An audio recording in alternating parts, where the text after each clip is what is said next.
ভাই একটা মানুষের জীবন কতটুক বেয়াল হইলে রাস্তার পাশে এইভাবে থাকে। ভাই আপনার বাসা কোথায়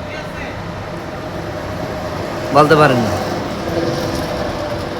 আপনার ঠিকানা বলতে পারে না।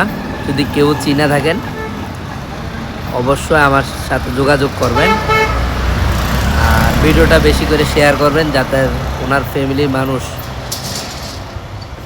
এই রোডের ভিতরে কত বছর ধরে আছেন আপনি? কয় বছর হইব? এদিকে দেখা ভাই, এই রোডের ভিতরে কত বছর যাবত আপনি এইভাবে জীবনযাপন করতেছেন? কত বছর হইব আনুমানিক বলতে পারবেন? ভিডিওটা শেয়ার করুন ভাই। এদিকে শান্ত ভাই, ওনাকে চিনেন কি না হয়তো ওর মাথা কাজ করতেছে না। ভিডিওটা প্রচুর পরিমাণ শেয়ার করবেন যাতে ওর ফ্যামিলির কাছে যাতে ভিডিওটা পৌঁছাইতে পারে। বেশি বেশি করে শেয়ার করবেন। আর এটা লোকেশন হচ্ছে কুমিল্লা নোয়াপাড়া।